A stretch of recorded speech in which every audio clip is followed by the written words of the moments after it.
e possa dire ma io mi metto alla finestra a guardare.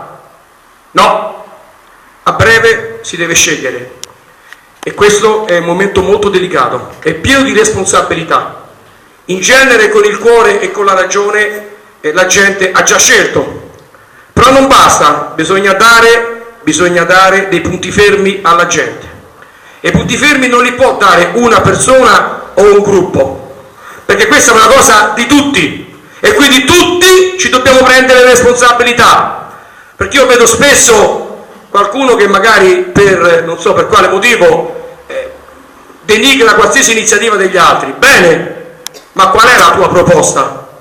Quando si mettono seduti su un tavolo per fare una proposta non esce nessuna proposta, se non litigate offese. Tu 3 anni fa mi hai detto questo, tu 2 anni fa mi hai fatto quell'altro, tu durante il presidio mi hai fatto quell'altro, cosa che non c'entra nulla con ciò che stiamo facendo. Quindi un po' di responsabilità, si litiga perché si può litigare ma su qualcosa di concreto e di oggettivamente reale che serva al paese. Non è sbagliato avere l'ambizione, non è un reato. Il reato è quando l'ambizione passa prima di tutto e passa su tutti. Allora no, allora quello è un reato. Perché è evidente che queste iniziative danno visibilità a alcune persone, a molte persone. Questo è evidente.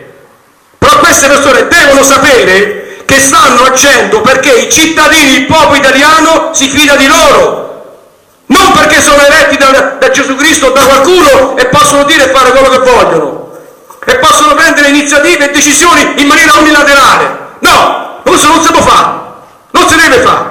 Ma una volta che insieme si è deciso, tutti insieme, anche se 3 giorni a litigare, 4 giorni a litigare, ma si è deciso quello che si deve fare, a quel punto che nessuno esca da quell'argine.